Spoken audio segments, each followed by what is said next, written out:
मनाली विधानसभा क्षेत्र के अंतर्गत पतली कुवल में स्थित खंड विकास अधिकारी नगर के कार्यालय में अटल आदर्श ग्राम अभियान के तहत बैठक का आयोजन किया गया, जिसमें खंड विकास अधिकारी के कार्यालय स्टाफ सहित विभिन्न ग्राम पंचायत के प्रधान एवं उप प्रधान भी मौजूद रहे। बैठक के दौरान खंड विकास अधिकारी नगर ओशिन शर्मा ने सभी लोगों से अपनी पंचायतों को साफ सुथरा और स्वच्छ रखने की अपील की।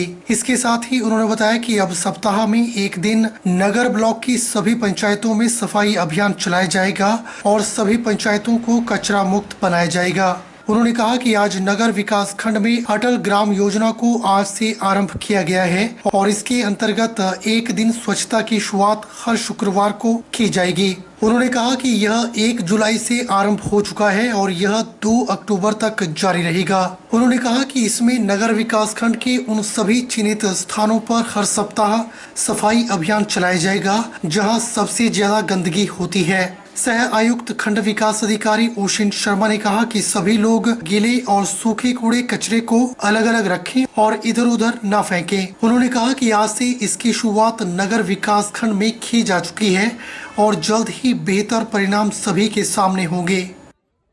ये हमने अटल ग्राम योजना जो है यहाँ पे लॉन्च किया है और इसके अंतर्गत हमने एक दिन स्वच्छता का हर फ्राइडे को लॉन्च किया है। ये 1 जुलाई से शुरू हो चुका है और ये 2 अक्टूबर गांधी जयंती तक चलेगा और इसमें हमारे मेन टारगेट यही है कि जो भी हमारे आइडेंटिफाइड हॉटस्पॉट्स होंगे हर हफ्ते हमारे सभी महिला मंडल, हमारे आशा वर्कर्स, आंगनवाड़ी वर्कर्स और हमारे जितने भी NGOs हैं साथ में मिलके, हमारे इलेक्टेड प्रधान, वार्ड मेंबर्स, ये सभी साथ मिलके हम आइडेंटिफाइड हॉटस्पॉट्स को साफ करेंगे और अपने एरिया को स्वच्छ बनाएंगे। देखिए, वैसे तो इसका निष्ठान हो रहा है क्योंकि TDC की गाड़ियां हमारी मैक्सिमम पंचायतों में डोर टू डोर कलेक्शन कर रही है, but the most important thing is कि हम लोगों को समझाना है वेस्ट को सेग्रीगेशन करना बहुत ज़रूरी है। अगर आप कूड़े को सूखे में और गीले में नहीं अगर सेग्रीगेट कर रहे हैं तो वो सारा का सारा वेस्ट गाड़ियों में भी ऐसे ही जा रहा है और at the end of the day वो प्लांट में जाके डंप हो रहा है, वो किसी भी उसका कोई भी फायदा नहीं है। ईद उल अजहा का त्योहार मुस्लिम समुदाय के लोगों के द्वारा हर्षोल्लास के साथ मनाया गया। सिरमौर जिला मुख्यालय नाहन में आज मुस्लिम समुदाय के लोगों ने ईद उल अजहा की नमाज अदा की। ऐतिहासिक जामा मस्जिद नाहन में ईद उल अजहा के मौके पर बड़ी संख्या में मुस्लिम समुदाय के लोग नमाज अदा करने पहुंचे। मीडिया से बात करते हुए जामा मस्जिद नाहन के मौलाना अब्दुल रऊफ ने बताया कि मुस्लिम समुदाय के लोगों के द्वारा यह दिन खुशी के रूप में मनाया जाता है। उन्होंने कहा कि ईद उल अजहा के मौके पर समुदाय के लोगों ने नमाज अदा कर देश में अमन, शांति और भाईचारा कायम रहने की दुआएं मांगी। आज ईद का त्यौहार है, ईद उल अजहा का। ये बहुत अहम त्यौहार है। मुसलमानों के 2 ही त्यौहार हैं, ख़ास तौर से एक ईद उल फितर, एक ईद उल अजहा। ये ईद उल अजहा है तो ये ईद कुर्बा भी इसको कहा जाता है। ये सैयदना हज़रत इब्राहीम अलैहिस्सलाम और हज़रत इस्माइल अलैहिस्सलाम की यादगार है। इस दिन तमाम मुसलमान ईद की खुशी का इजहार करते हैं और उस सुन्नत इब्राहीमी जो हज़रत इब्राहीम अलैहिस्सलाम ने अपने बेटे के साथ जो कुर्बानी दी थी अल्लाह के हुज़ूर, तो इस सुन्नत इब्राहीम को आज अदा किया जाता है। तो आज हमारे यहाँ भी जामा मस्जिद कच्चा टैंक में ईद की नमाज अभी अदा की गई है। अब इंशाअल्लाह पूरे शहर के अंदर जो है ईद की खुशी का माहौल है और ईद की जो कुर्बानी का जो एक हमारे तरीक़ा है उसको अदा किया जाएगा। इनरव्हील क्लब नाहन की इंस्टॉलेशन सेरेमनी नाहन में आयोजित हुई। इस कार्यक्रम में भाजपा विधायक डॉक्टर राजीव बिंदल व जिला अध्यक्ष भाजपा मुख्य रूप से मौजूद रहे। कार्यक्रम के दौरान उत्कृष्ट कार्य करने वाले कई लोगों को सम्मानित भी किया गया। मीडिया से बात करते हुए विधायक डॉक्टर राजीव बिंदल ने कहा कि इनरव्हील क्लब के द्वारा सराहनीय कार्य किए जा रहे हैं और समय समय पर समाज सेवा में इस क्लब की अग्रणी भूमिका रहती है। विधायक राजीव बिंदल ने कहा कि पूर्व में रही क्लब की अध्यक्षा की अगुवाई में क्लब ने 100 से अधिक सेवा कार्य अपने कार्यकाल में किए हैं। उन्होंने उम्मीद जताई कि उनकी नई कार्यकारिणी और बेहतर कार्य करेगी।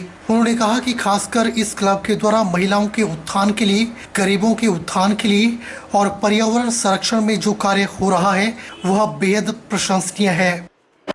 इनरव्हील क्लब नाहन की इंस्टॉलेशन सेरेमनी में बहुत अच्छा एक कार्यक्रम यहाँ संपन्न हुआ। पास्ट प्रेसिडेंट और प्रेजेंट जो प्रेसिडेंट हैं उनको और इनकी टीम को हम बहुत बहुत बधाई देते हैं। सेवा के 100 से ज़्यादा कार्य पिछली टीम ने किए और अगली टीम भी एक बहुत बड़े और मात्रा में सेवा कार्यों को करने के लिए आगे बढ़ रही है।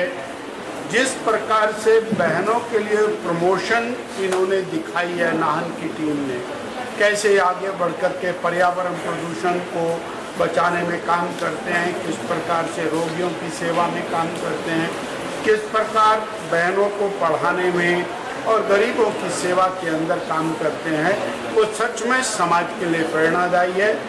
क्लब की नवनियुक्त अध्यक्षा अलका गर्ग ने बताया कि क्लब के द्वारा लिए गए निर्णय के मुताबिक इस वर्ष क्लब के द्वारा जल जीवन मिशन के तहत प्राकृतिक जल स्रोतों की सफाई के साथ साथ स्वास्थ्य कैंपों का भी आयोजन किया जाएगा और इसके साथ ही गांव को गोद लेकर वहां पर मूलभूत सुविधाएं जुटाने का भी संकल्प लिया गया है। इस वर्ष हमने जो भी हमें डिस्ट्रिक्ट से दिशा निर्देश मिले हैं, मेन तो उन्होंने जल ही जीवन इस पर कार्य करने के लिए कहा है। शहर में गांव में जितनी भी बॉडीज हैं उन्हें क्लीन करने के लिए बोला है, विलेज अडॉप्ट करने के लिए बोला है, हेल्थ चेकअप कैंप लगाने के लिए बोला है, कैंसर अवेयरनेस के लिए बोला है। इन सभी को देखते हुए हम इन पर विशेष रूप से ध्यान देंगे और इन पर कार्य करेंगे। आगे हमने जो भी हमारे शहर में या कम्युनिटी में जो भी हमें दिखेगा या प्रोजेक्ट हमें मिलेंगे उन पर हम विशेष रूप से कार्य करेंगे। नालागढ़ युवा कांग्रेस के कार्यकर्ता स्वास्थ्य सुविधाओं की बदहाली को लेकर 48 घंटे के लिए धरने पर बैठे हैं। नालागढ़ के विधायक लखविंदर राणा भी धरना प्रदर्शन में पहुंचे और नालागढ़ अस्पताल में बुनियादी सुविधाओं की कमी को लेकर सरकार पर निशाना साधा।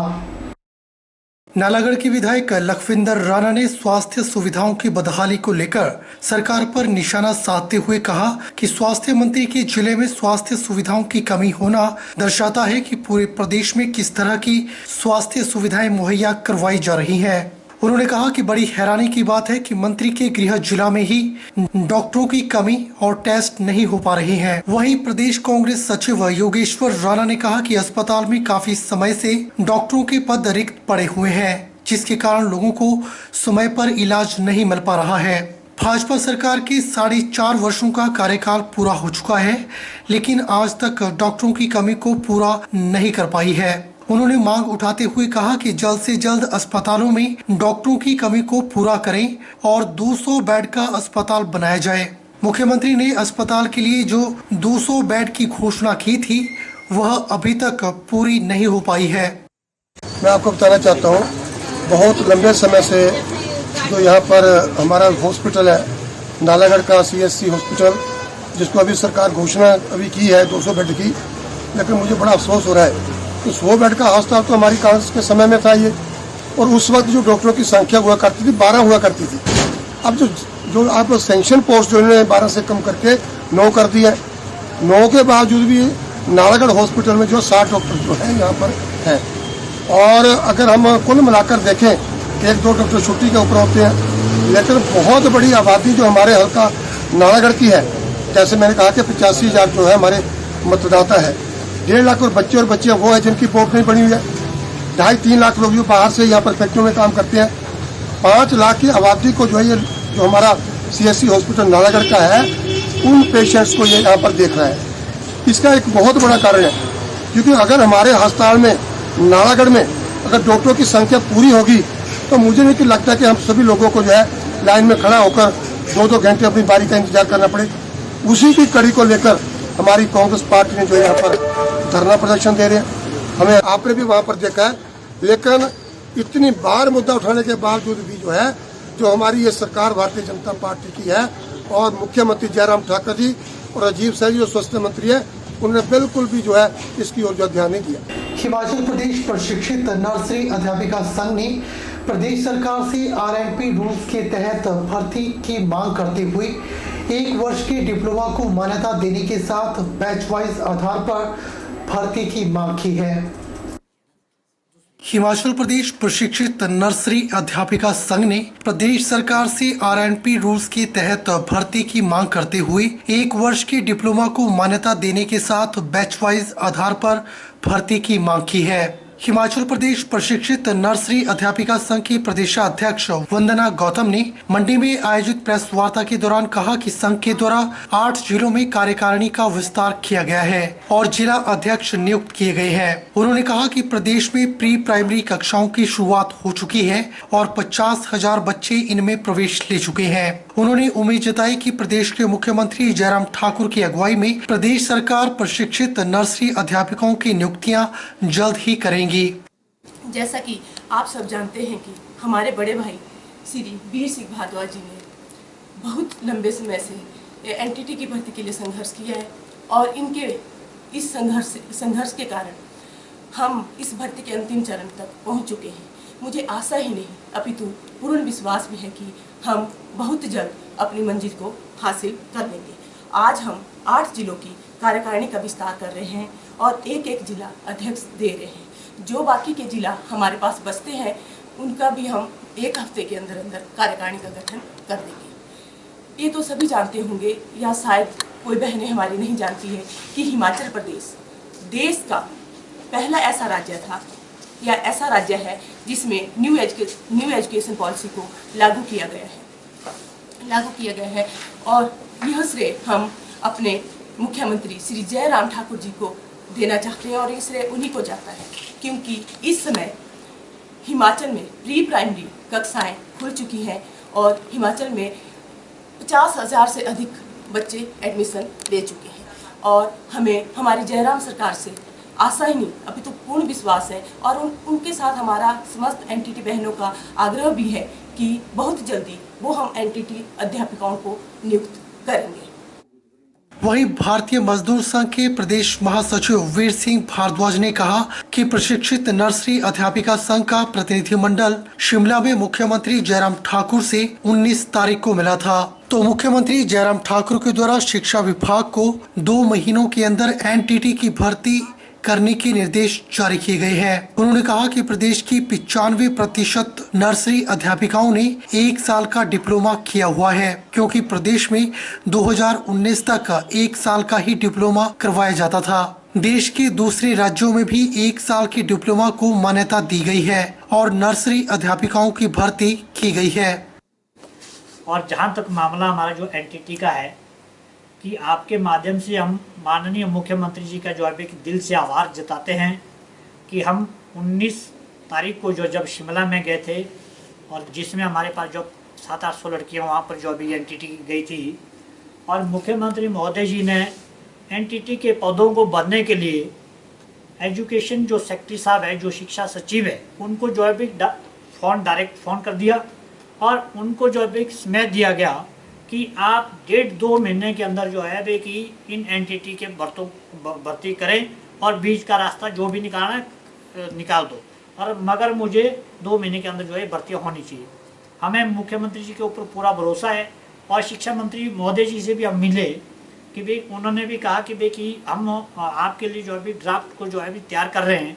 बीच में कुछ जो है इसमें तकनीकी जो है समस्या आई थी और उन समस्या को जो बीच का रास्ता निकालने के लिए मुख्यमंत्री और शिक्षा मंत्री जी ने हमको जो अभी की आश्वासन दिया है कि बहुत जल्दी जो है एनटीटी के पदों को भरेंगे। बुलेटिन में फिलहाल वक्त हो चला है एक छोटे से ब्रेक का। ब्रेक के बाद तुरंत हाजिर होते हैं।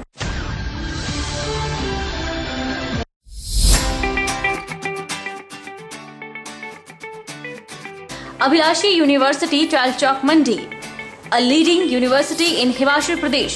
Admission open 2022-23 for BMS, BSc MLT, BPT, BSc Honours, Agriculture, B Pharmacy, Regular and Lateral Entry, BTech Agriculture Engineering, Integrated BA, B.Ed, BSc B.Ed, BA, BSc, Medical, Non-Medical, Master of Physiotherapy, MSc Agriculture, M Pharmacy, M Tech, Civil, Mechanical, Computer Science Engineering, full-time and part-time, MBA, full-time and part-time, MA Education, MSc Geology, D Pharmacy, Ayurveda and Allopathy, Diploma in Art and Craft, Drawing Master, Tourism Studies and Hospitality, Yoga, Medical Lab Tech, multi-purpose health worker male, 2-year veterinary pharmacist, training courses and PhD in geology, education, pharmacy, management, civil computer science engineering, scholarship assistance available. Contact for admission